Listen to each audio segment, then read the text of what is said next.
Guys, what's going on? The question today, ladies and gentlemen, is will Arsenal beat Brighton away from home at the Amex Stadium?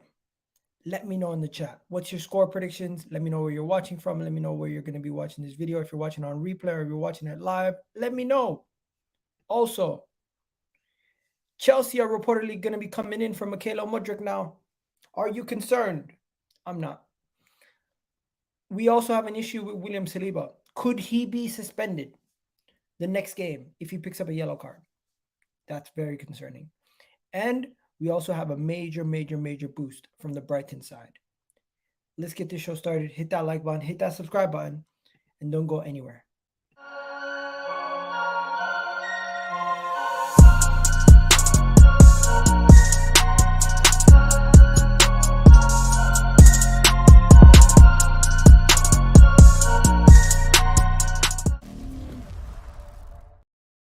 Yes, people. Hopefully you guys can hear. Let me know if you can hear me. Put a 1 in the chat if you can hear me. Put a 1 in the chat if you can hear me. Big up everyone on TikTok. Big up everyone on YouTube. Let's get this show started, ladies and gentlemen. Today is the day. This news about Mikel Mudryk. What you think about the hijacking? That's where you guys want to begin, eh? That's where you want to begin. Let's get straight into it. Let's get into it. I'm excited. I love it when people try to chat shit and try to say stuff like this. Now, you know what the positive is? The positive is we can say we beat Chelsea to Mikel Mudryk after he joins us over them. That's the reality because these guys are trying to sign everybody. If you don't know, Chelsea Football Club are trying to sign everybody under the sun, every single one of them. But yeah, is that where we should begin? Is that where we should begin, ladies and gentlemen? The Mikel Mudryk news. I guess it is. I guess it is. That is where we're going to begin. If you guys don't know, well-known Chelsea account on the social media end has said Chelsea are now in for a surprise last minute where they're trying to hijack the guy himself, Mikel Mudryk. Now, I don't believe it for a second that they're actually going to get him, but reports came out that Fabrizio himself said it. So let me put the tweet on the table. Let me put the tweet on the table. Here we go. Here we go. So the report is Chelsea hope to hijack Arsenal's move for Mikel Mudryk.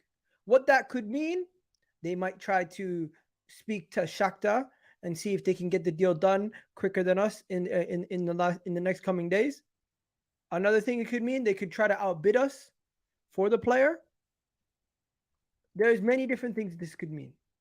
But regardless, I'm not concerned. I'm not going to lie to you guys. I'm not concerned. I think the moment you know Chelsea's actually going to be the front runners is if they do a situation where they just put the money down and they go crazy. I don't think Chelsea are going to do it. I don't believe it. I don't know. Let me know, guys. Let me know, ladies and gentlemen. Do you believe it? Do you believe Chelsea can hijack Mikel Mudryk away from Arsenal? In your heart of hearts, do you believe it? This is a guy who has been twerking for us, saying he's an Arsenal fan, putting Arsenal, showing Instagram posts of posting Instagram posts of Arsenal scoring goals on his thing. This is a guy who's been speaking about Arsenal for weeks now, weeks and weeks and weeks, just months, over almost 6 months now. He's just been speaking about Arsenal. I don't know. Yes, Fabrizio Romano did not tweet it. Let's see what people are saying in the chat. Todd Bowley is playing Football Manager. He might be. Because from what I was seeing, I was seeing some madness. Ladies and gentlemen. I was seeing some stuff about Todd Bowley potentially trying to get Declan Rice, trying to get Jude Bellingham, trying to get Enzo, trying to get all three of these guys. I'm like, 100% Chelsea are playing Football Manager if they're trying to get all three of these guys. Yeah. If Chelsea are showing interest, I'm worried Todd Bowley's playing Football Manager. Yeah, I did say that. Big up Egal from Glasgow, Free Palestine. You already know my guy. You already know Bobby. Big up my guy, Bobby, man. Every single time. Big up Bobby. He's saying they're signing Enzo for 130 million euros, then Mudryk for 80 million. LOL, no way. Bro, Chelsea don't make sense. Chelsea don't make sense, ladies and gentlemen. If you don't know, Chelsea Football Club don't need to make sense. They don't need to make sense. If you haven't seen, there's a thing going around about how much money Chelsea have spent or potentially could spend off the back of signing this Mudryk guy. And I'm not complaining. Let them spend as much money as they want. Money is not all you need to be successful. You need to have a good manager. You need to have good playing style. You need to have cohesion. There's way more that goes into it than just money. You can have all the money in the world, like Everton, and flop. You need to do well. But yeah, if Chelsea can pull this off and they get Enzo Fernandez for that ridiculous money, let's see what else they can do. Let's see what else they can do. Because I've been seeing a lot of stuff on socials. And let me just show you some of the stuff that I'm talking about before I just go on a tangent. This is what I've been seeing. Now, this has been going all over social media. Now, I'm not pointing at this because I'm saying Chelsea should get in trouble or anything like that. I really don't care. I'm just saying, look at that number. Look at those numbers. Look at how many players that is. Can they add Mikel Mudryk to the list? Knowing how much money it would cost them? I don't know. Difficult game away from Brighton. Yeah, we're going to talk about that stadium. The moves all over the place, definitely. I've been to Brighton. Brighton's a nice place. I've been to the pier. Would Mikel Mudryk want to go to Chelsea, though? That is another question we have to ask ourselves. Would the player even want to go to Chelsea? People saying a scale of 1 to 10, likely that Mudryk goes to Chelsea. 1 to 10? I think out of 10, I think like, if I had to go 1 to 10. Okay, so I say 50% chance he joins Arsenal. I say 30% chance he stays at Shakhtar. And I say 20% chance he goes somewhere else. And from that 20% chance, 5% can be Chelsea. So I'm giving them 0.5, less than 1%, less than 1 out of 10 that he goes to Chelsea. Iga, they want Felix. Iga, I don't know if Chelsea want Felix. Does it really make sense? Does Chelsea getting Felix make sense? Think about it. Think about it logically. Chelsea don't really have a good dynamic winger on the left flank. Mason Mount can play on either flank. Sterling can play on either flank. Pulisic has been a flop. Havertz is more of a false nine himself. So if you get Joao Felix, he's kind of the same player. Aubameyang is washed. Fabrizio Romano did not tweet such. Go to the original source. Confirm. Why can't you trust aggregators on Twitter? You know what? You're right. You might not be able to trust aggregators on Twitter. Of course, we got some other stuff here. People saying prefer Arsenal Zinchenko. Yeah, Agent Zinchenko. We got to send Agent Zinchenko. That's what we got to do, ladies and gentlemen. We got to send Agent Zinchenko to get the deal sorted. Agent Zinchenko's got to get the deal sorted for us. Go get it patented. That's what people say, right? Nowadays. Go get the deal patent. Go get the deal patent for us. Agent Zinchenko's got to go get that deal patent. Get that deal sorted out for us, because we got. It's gonna be a good one. It's gonna be an interesting one, to say the least. Honestly, it's gonna be an interesting one. I think it's gonna be a situation where, let's be honest. Let's just be honest for a second. Chelsea have the money to get any player they want in world football. It's just if they are willing to go that extra length and go toe-to-toe with somebody over a player that wasn't nearly their first or second, or maybe it wasn't even maybe their third choice on their list. But yeah, as you guys are right, Chelsea are playing Football Manager. I don't think they want him like that. I think it's a situation, Arsenal want the player. Arsenal know they want the player. This suits both Shakhtar and the agent. Although the player wants to move, this does suit the agent and every party involved. It's kind of crazy. But yeah, let's just go into what you guys are saying. Ronaldo has joined Al Nasir. You know what? That's a weird one. I still can't believe he's going over there. I still can't believe it. People asking for the link. I'll throw the link in the chat. Yeah, you guys want to jump on, you can jump on. The link's in the chat. Big up Don Egal. I can see Mudryk going anywhere. And then yeah, I can't see him going anywhere but Arsenal. Personally, myself, I agree. I definitely agree. I don't think he will end up anywhere but Arsenal. But this is an interesting conversation because it's a good conversation to have.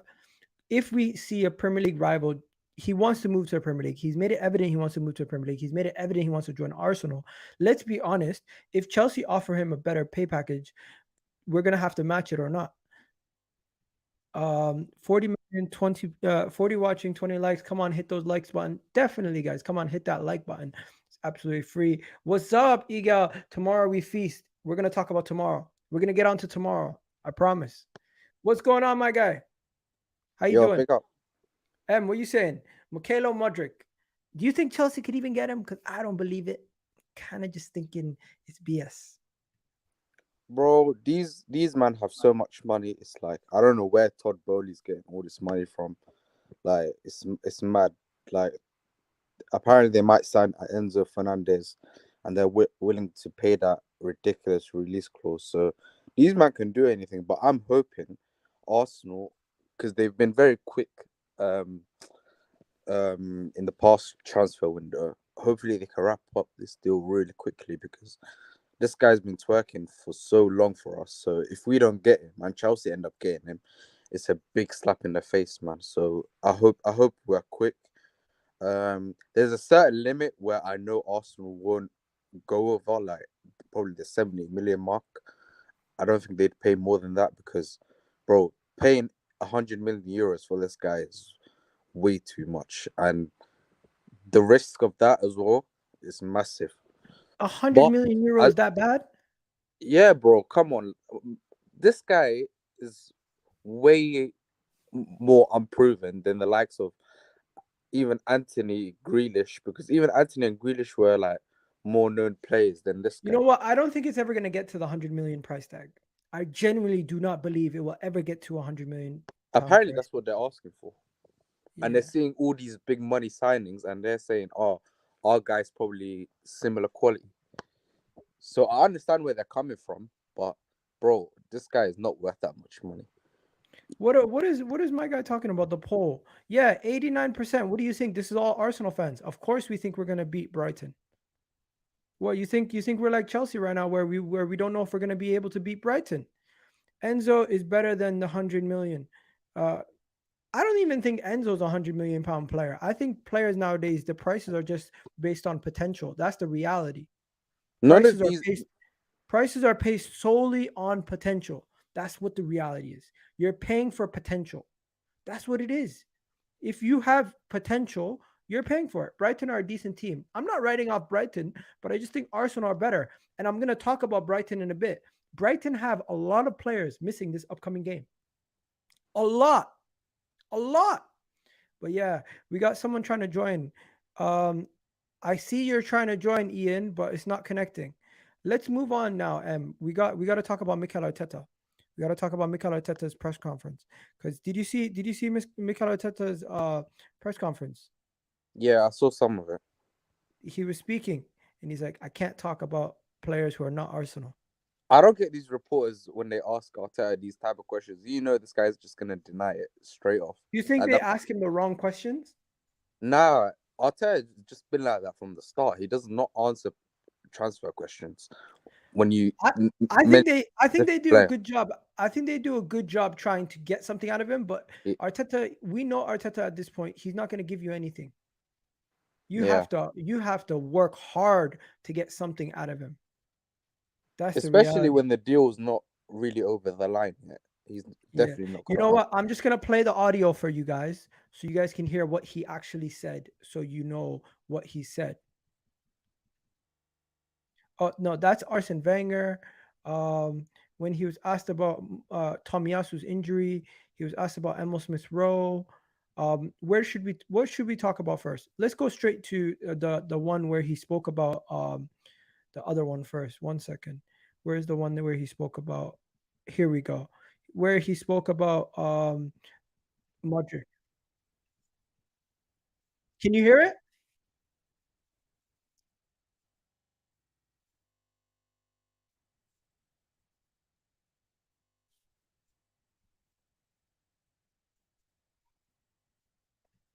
We already knew he was going to say that. We already knew he was going to say he can't talk about players that are not at Arsenal.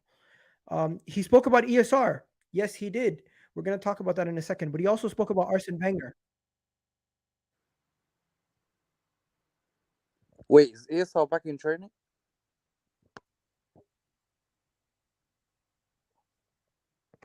He completely ignored the question about the statue, and he just said it was an emotional day. It was a great day. Like, what do you ignored the whole question? The guy asked you about Wenger's statue.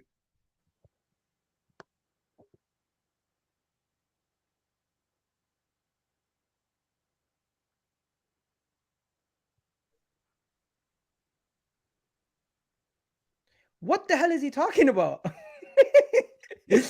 Yo, I love Arteta. He's hilarious. He just ignores questions. Then he also spoke about ESR. You guys want to hear what he said about ESR? Let me play it for you guys. Let me play it for you guys what he said about ESR, because ESR is back in training. Tomiyasu is back in training. If you don't know, who else is back in training that he mentioned? I'm trying to figure out who else he mentioned that was back in training. Obviously, we know everyone's pretty much. Zinchenko's back in training also. Yo, M, you still there? Yeah, I'm here, bro. Okay, bless. Let me play this one. Which one's better? Should I play the part where he speaks about improving the squad, Tomiyasu's injury, or ESR? ESR.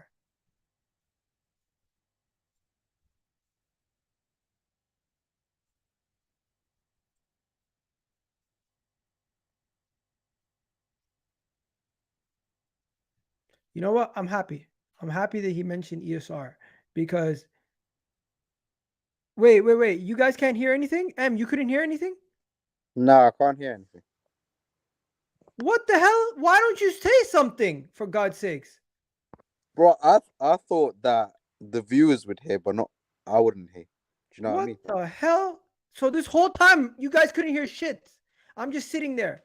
Fuck's sake. Sorry. Okay, tell me when you can hear something. Can you hear now? No, No, yes, maybe. no, I can't. God. Okay. Let's try this again. Sorry about that, people. Sorry. M is not telling me. Bro, you're here for a reason. You're supposed to tell me if something's not working. Bro, Gosh. sorry, man. I don't know how this YouTube thing works. Okay. So we're gonna put Arteta's picture again. Right? And let's try this way. Tell me if you can hear it now. Closer is Emil Smith-Rowe to being part of a matchday squad. Yeah, I can hear it now. He's made some big steps in the last week or so. He's took part in a few training sessions lately, and man is looking good. So we are really keen to have him back soon.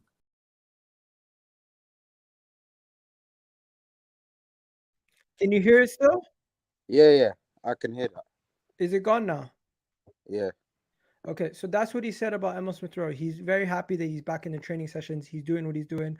Big up to everyone in the chat. Thank you for letting me know that the audio wasn't working, unlike a certain in the on the stream. My But bad. But then he also mentioned Tomiyasu's injury, and I feel like these are important talking points that we needed to talk about, because Tomiyasu's injury, ESR returning, these are things that we wanted to hear about for a while now, and it's like, it's just good to get some clarity and some understanding on where those guys stand, right? So here's what he said about Tomiyasu situation. One second, let me just put this on the screen. They had out. Everybody's been training well.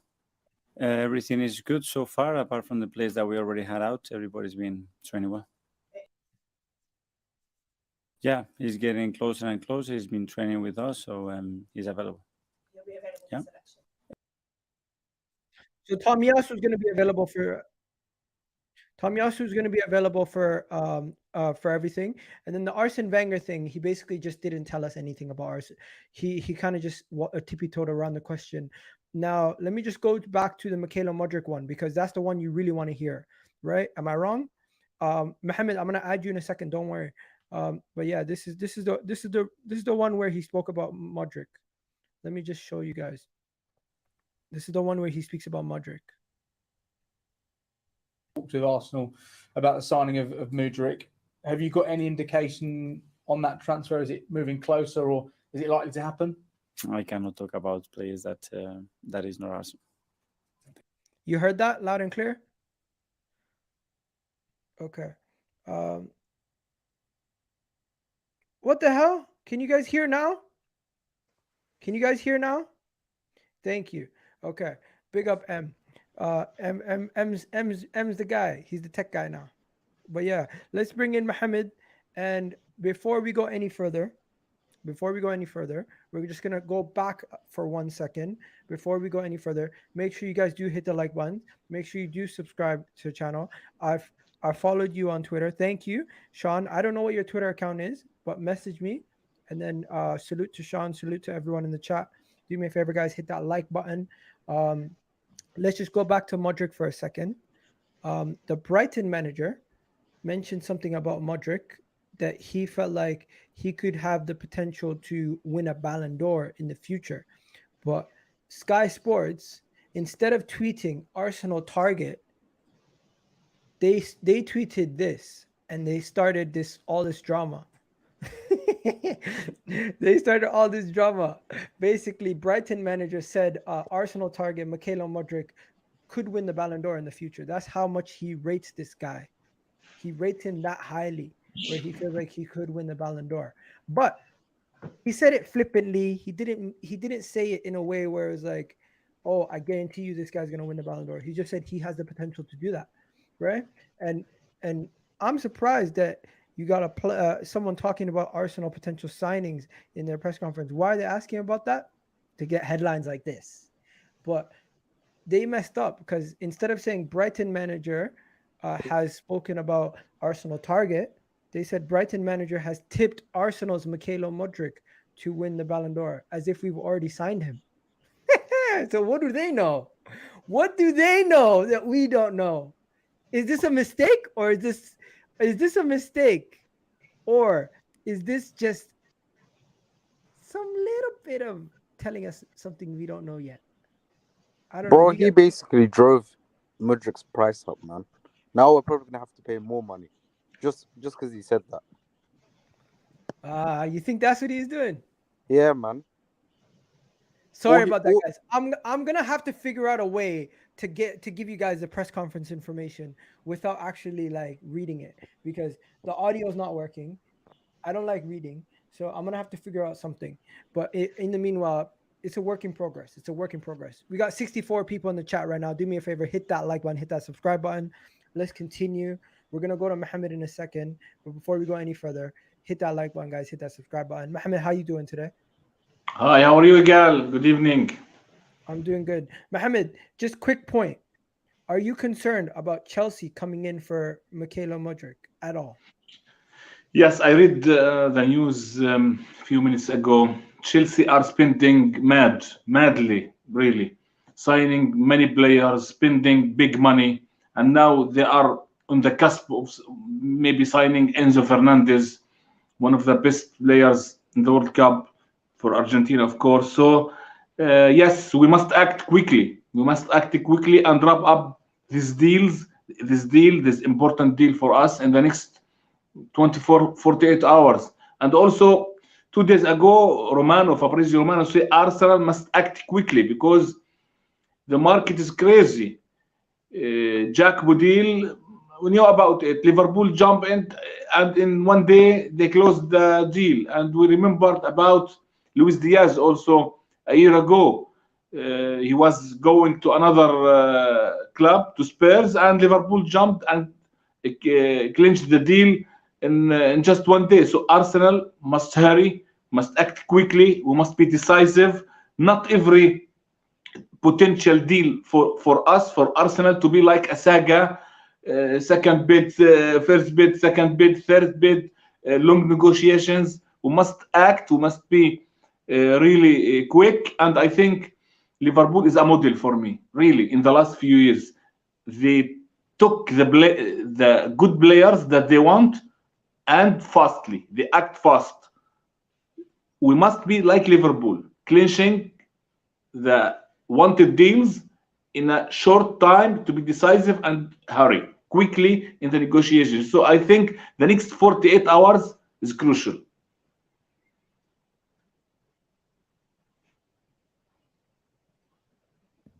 William Saliba, can you hear me now? Yes, now, yes. William Saliba, we have a big problem, ladies and gentlemen, and it's not his contract. William Saliba could be suspended if he picks up one more yellow card. We play Brighton, Newcastle, Tottenham, and Manchester United. If he picks up a yellow card from now until the Newcastle game, he misses one game in between. So, what if he was to pick up a yellow card? What game would you want him to miss?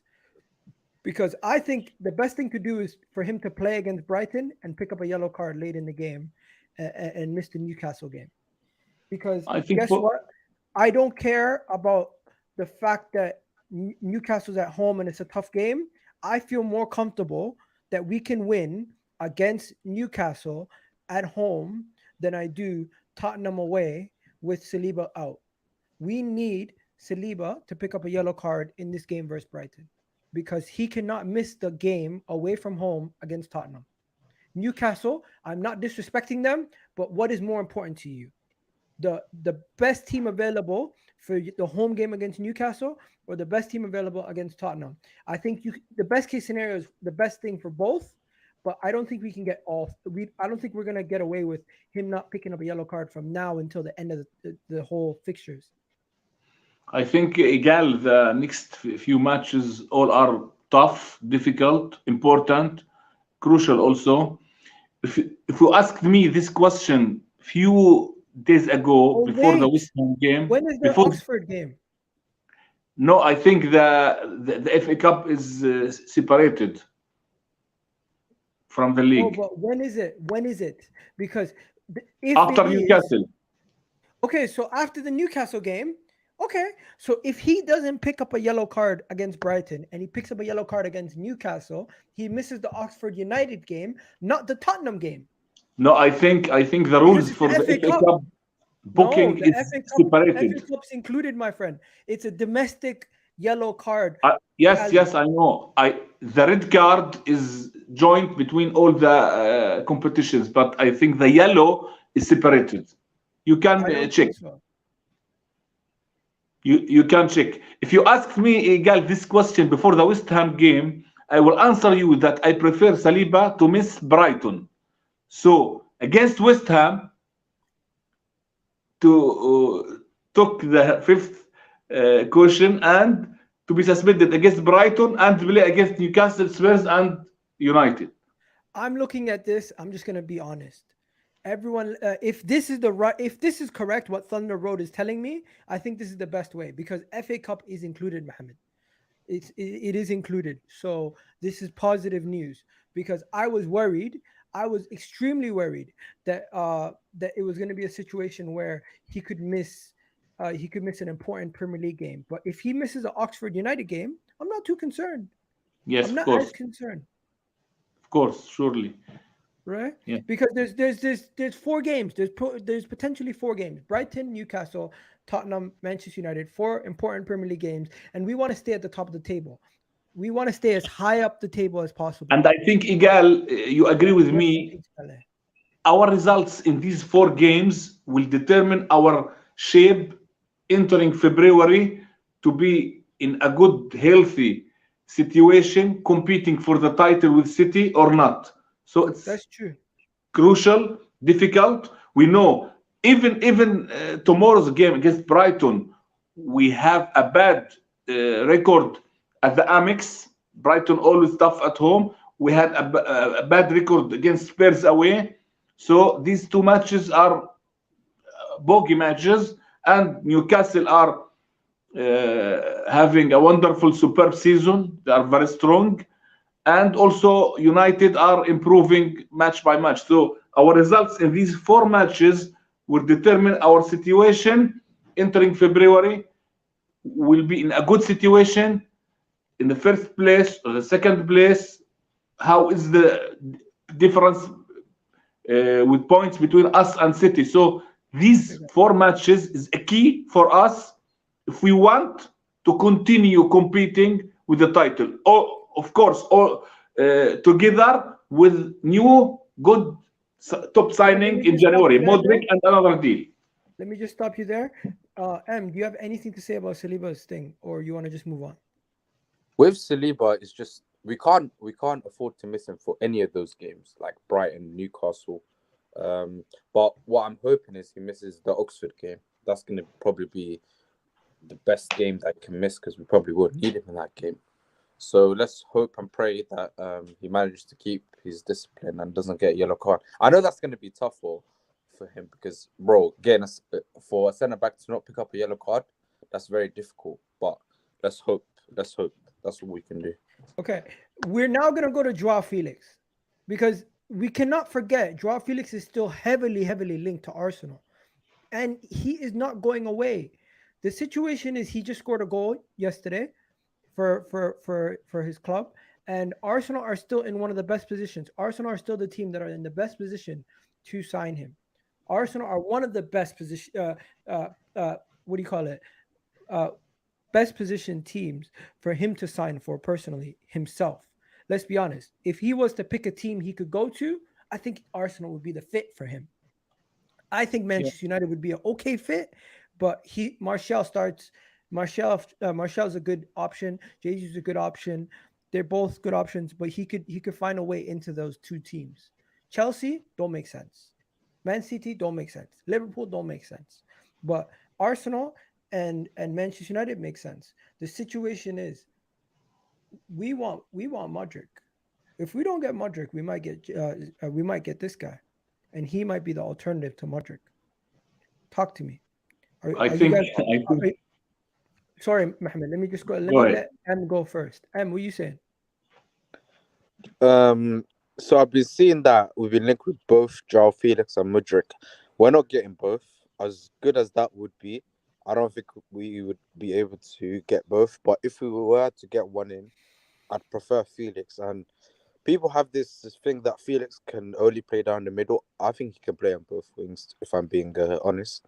So he'd be a perfect replacement for Jesus, because I don't think Jesus is going to be back anytime soon. So, but the thing is, I can't see Felix happening. I can see Mudryk happening because the club have put too much faith into Nketiah. I don't see the way Nketiah can be just pushed to the bench if we get this guy, because Joao Felix ain't coming to Arsenal to sit on the bench. He's coming to start. So it's gonna be interesting to see. But if I was to get one out of the 2, I'd get Joao Felix. I think he's more proven.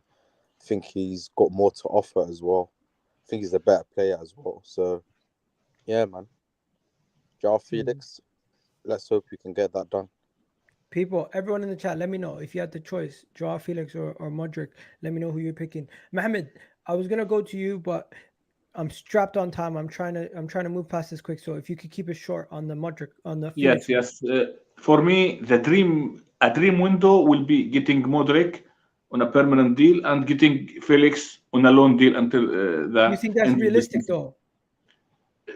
Yes, it's not dream, but it can happen. For me, if you ask me to choose one, I'll choose Mudryk for 2 reasons. One, because he's a natural winger.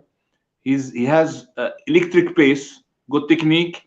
We need another top winger with Saka and Martinelli. We have these great 2 guys and no other top winger in the team. So Mudryk is a very, very good winger. We compete, give us choices in the wing places.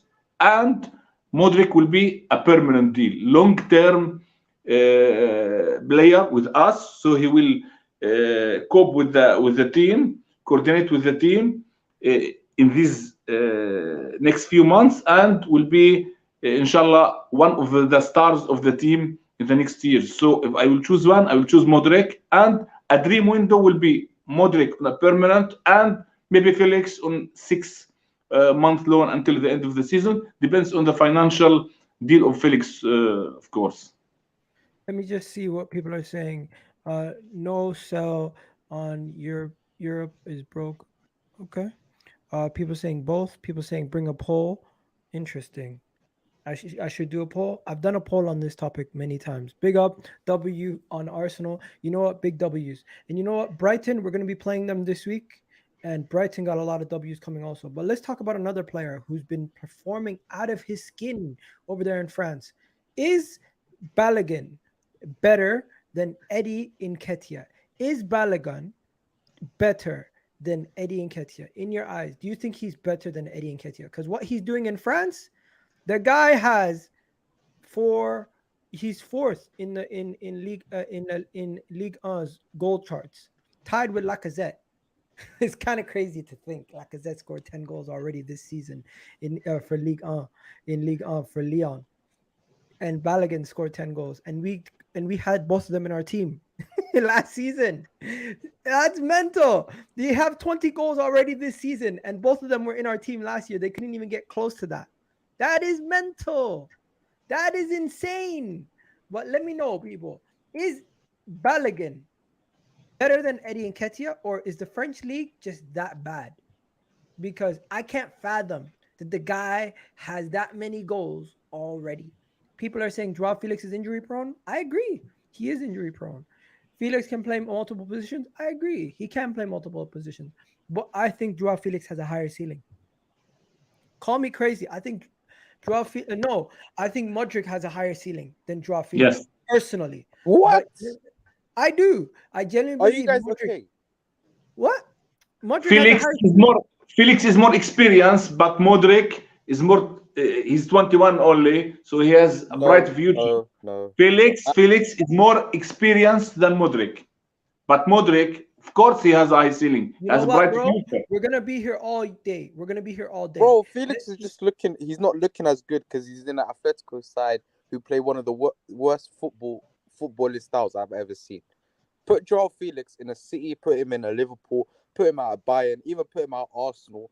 Bro, this guy's gonna look so much better. This Mudryk guy is unproven, and yes, he's got a lot of potential.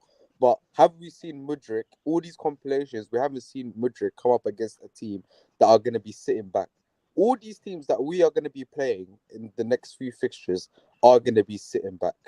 Let me ask you this. Probably Man City. Let me ask you this. Stop with the Mudryk stuff for a second. Let's bring it back.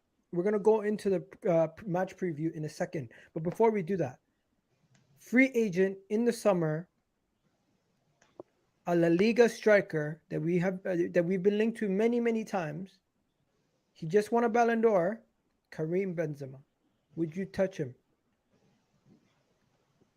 If he is free and he will leave Madrid, Do you think that's even realistic? no, I think he will continue with Madrid for surely. He will retire with Real Madrid. My opinion, he will not leave Madrid. Let me show you something. Just 2 days ago, Benzema to Arsenal has become a link. Just 2 days ago, because he's a free agent. He will sign. He becomes a free agent in a couple of days, and this is what they said. Arsenal are admirers of Benzema. Could stay in contact with Benzema and his agent in January. Arteta is ready to make a very interesting proposal. I don't believe it for 1 second. I don't believe these reports at all. Yeah, guys, we're gonna just move past this Benzema thing quickly, because I'm not gonna lie to you. I don't want to waste my breath on stuff that's not gonna happen. But yes. I just wanted to mention it quickly. Now, moving on from that, guys. There's not really much else going on, but we're going to be facing Brighton. And the interesting thing about the Brighton game, before we even do this lineup prediction or the actual match preview, Brighton have a lot of players out. And when I say a lot, I mean a lot of players out. Four. No, don't. Don't worry. I got this. It's not, and it's not 4. You're wrong. Not 4. It's 5. Brighton have 5 players out this upcoming game. 5 players out. And you think I'm making this up? No, I'm not. This is literally verbatim. Brighton, Hove Albion have 5 players out. Are going to be without 5 players for the visit. One of them is Allister, coming back from the World Cup. He's going to be out, right? Allister is going to be one of those guys that's going to be out. And we know how crucial he is and how crucial he was for Argentina. This is a top talent, and everyone's speaking about him.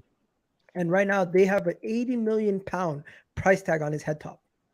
That's how much they want for him. I think that's what they want for any player at this point, because Brighton they do have a lot of players. Another player, the other players that they have out are Danny Welbeck, Mudryk Caicedo, Jacko Morda, and Adam Webster. So that's Adam Webster, 1, Danny Welbeck, 2, Mulder, 3, Allister, 4, and Mudryk Caicedo, 5. And they are Igal. 1 second. But the two important. Mohammed, please let me finish, and then you can come in afterwards, okay? Because I need to get everything across so we can actually start the next part of the show. So with that being said, getting into the upcoming fixture, this is what they're projected. They're going to have projected. Their back line is going to be okay. Their midfield is going to be Gross, Gilmore, Lallana. They're going to have March. They're going to have Mito. They're going to have Trossard as the false 9. That's what they're projected to have as their predicted lineup at this moment in time. And for Arsenal, Mikel Arteta said this Arsenal front 3 has to be a lot more consistent with Jesus injured. With Jesus injured, we're going to have a lot of consistency from that front 3. We're going to have a lot of consistency. Why are there less than 50 likes? Come on. Thunder Roads is right. Hit that like button, people. Hit that like button. But yeah. So this is what it's looking like right now. And just to bring in Mohammed and M before we go any further, these are some of the players that could potentially miss for Arsenal. Takahiro Tomiyasu is back in Arsenal training. He's going to be okay. Emil Smith-Rowe is back in training, but he might not play yet. Reece Nelson is still injured, and Jesus is still injured. And we already know about everybody over here. So yeah. So talk to me, guys. When you see this lineup, are you happy with Arsenal's lineup? Any concerns over any of the things? I wouldn't change a winning side. The team is unchanged from the last game. And for Brighton, Trossard is their striker. I'm not too worried. What are you saying? I'll start with you, Mohammed, because you wanted to speak on it. Yes. I think my sense tells me that Arteta may start Zinchenko tomorrow at the expense of Tierney, and the rest of the team will be the same as was against West Ham.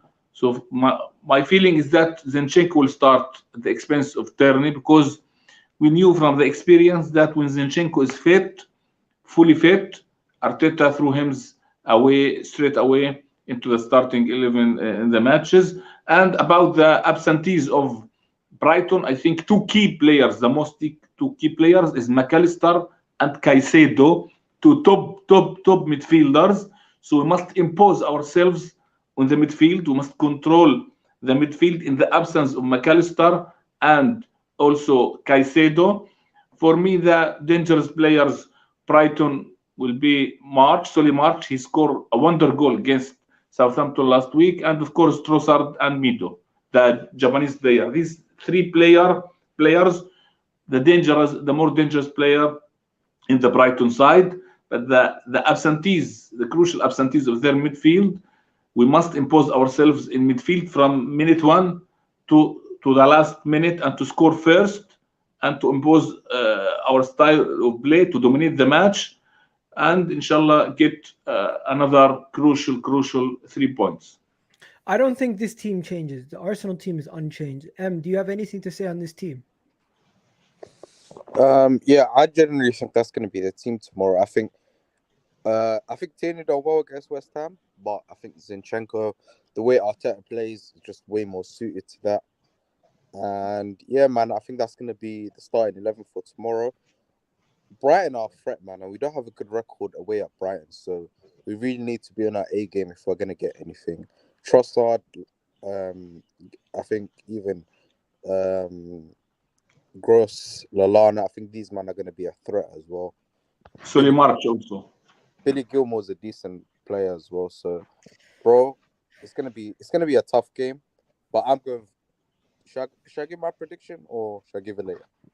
Yeah, give your score predictions, guys. Give your score predictions. Let me know what you guys are thinking in the chat. I think it's going to be a tight one, but I think it will be 2-1 to Arsenal. 2-1. What are you saying? Yes, I was to say 2-1. For me, yes, I expect inshallah 2-1 win for Arsenal. It will be a close match.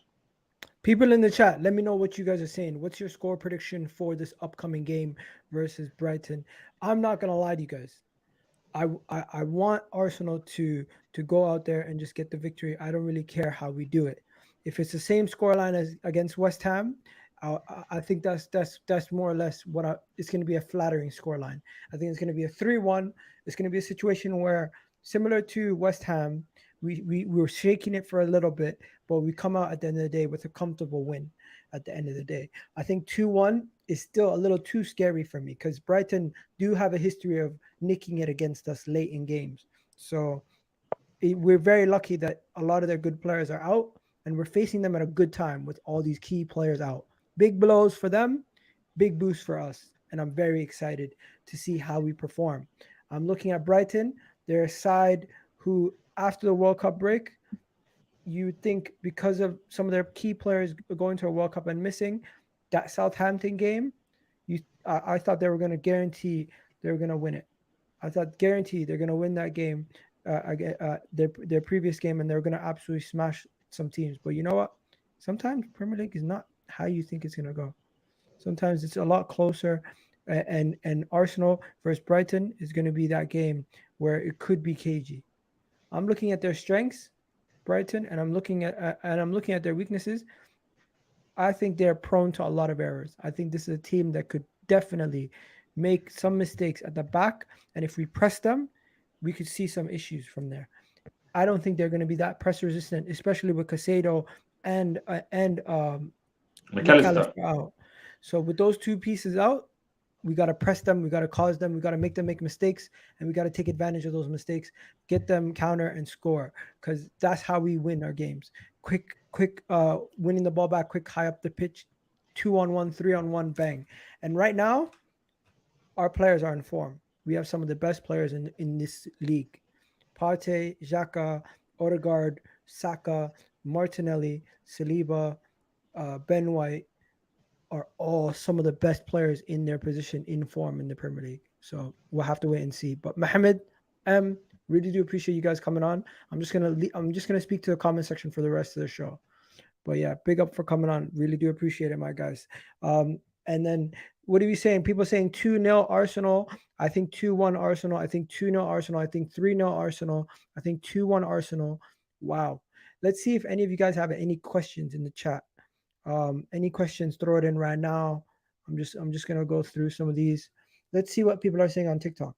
One person here on TikTok saying Chelsea is gonna steal your signings. I don't think so. What's your score prediction for those 4 games? My score prediction for the next 4 games is Arsenal win versus Brighton 3-1. Arsenal beat Newcastle 2-0 at home. Arsenal, I think we're going to drop points to Tottenham. I don't know if it's going to be a loss or if it's going to be a win, or a draw, but I think it's going to be at least a draw. So I'm going to go 2-2. And then I'm going to give us a 3-0 victory versus we're going to slap Man United. We're going to slap Man United at home. I'm going to go 3-1 victory at home versus Man United. And then, that's what I'm going to go for now. When it comes to that's 10 points out of our next 4 games. 10 points, ladies and gentlemen. I think that's massive for us if we can get 10 points. Alice If's asking me to add him to the live. I can't add you, my friend. I'm literally live on YouTube at the same time. Anything else? You know, people keep asking me about Andrew Tate. Andrew Tate, man. I don't think he's a bad guy. I think people are on his case too much. But yeah, that's enough about that. If we start slowly, it could be a 2-2. Interesting. Odegaard rumored to Real Madrid. My man, I'm pretty sure you have first refusal if anyone comes to try to buy him. So makes sense if you ever tried to come in for him and you ever tried to buy him. Yeah, I guess so. There's not really much else to speak about. Oh, whoa! No, this guy's a liar. This guy's a piece of shit. The biggest liar on the internet. Biggest liar on the internet. What a liar. What a liar. What a liar this guy is. The biggest liar on the internet. The biggest liar on the internet.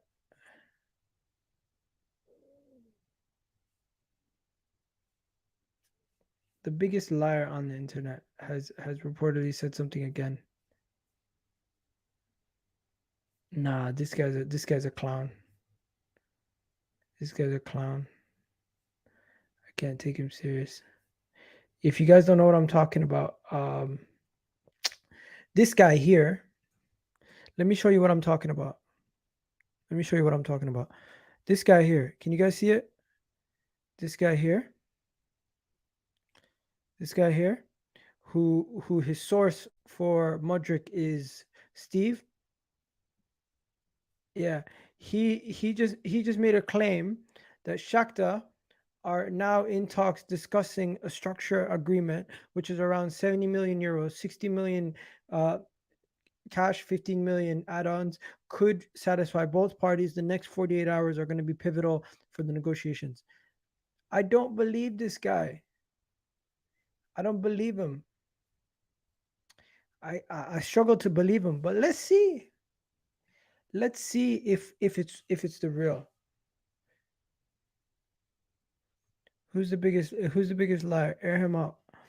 I just did. I think there's a delay in the chat.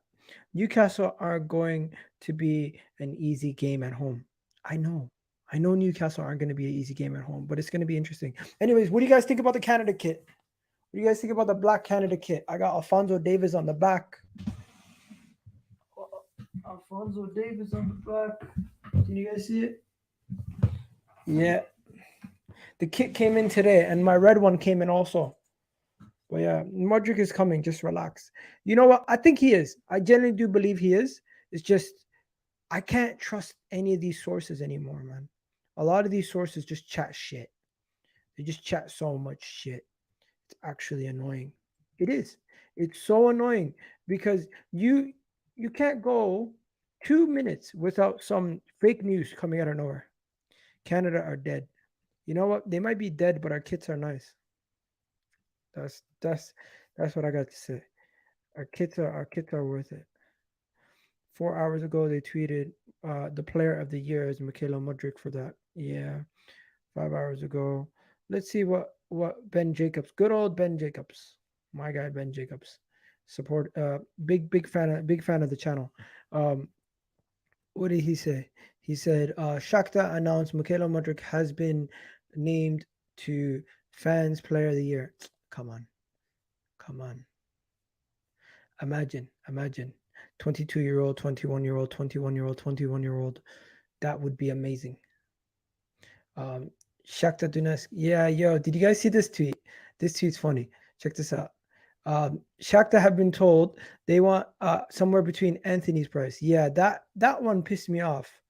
That one pissed me off because I seen that and I was like, let me show you guys what I'm talking about. This right here actually pissed me off because I seen it on Don Robbie's thing on Instagram. So basically, they want to get similar. They want something similar to what Manchester United paid for Antony for Mudryk. That's what it is. They want something similar to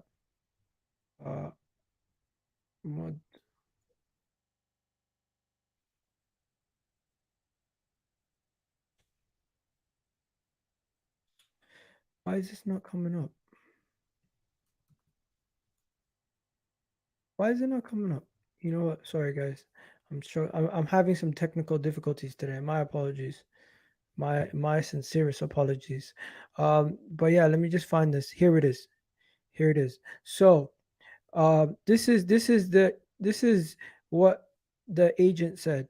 We need an offer closer to Grealish and Anthony's valuation, and he posted this picture. And this picture was posted. Let's be honest. If Mudryk is better than both of these guys, and we spend 80 something million on him, I'll be happy.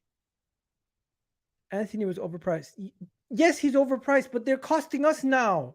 They're costing us now because these clubs pay dumb prices for these players. Now Arsenal has to pay more money. You know what? It's not their fault. If we can do our negotiations better, we don't have to pay that kind of money. But the issue is they set the market value high for overpaying for players. So you can't really complain too much because they're getting robbed. But in the same breath, I don't even think Enzo Fernandez is worth 125 mil. Do you guys think that? Like, some of these guys cost way too much money. I heard Chelsea are running up costs for Mudryk. Love it. Yeah, it's mad. That might be what they're trying to do. They might just be trying to smokescreen. Grealish was a release clause, completely different circumstances. That's true. That's true. Iga didn't know why we can trust sources. Said it's crazy. Better not be Twitter when January transfer window will. Iga, what? What did he say? Iga, we don't know who we can trust. Yeah, that's true. We don't know who we can trust. Not being on Twitter in January will open. You know what? I have to be on Twitter. Unfortunately, no one's worth any of that mad fees. 100%. No one's worth any of that mad fees. Enzo is not better than El Neni.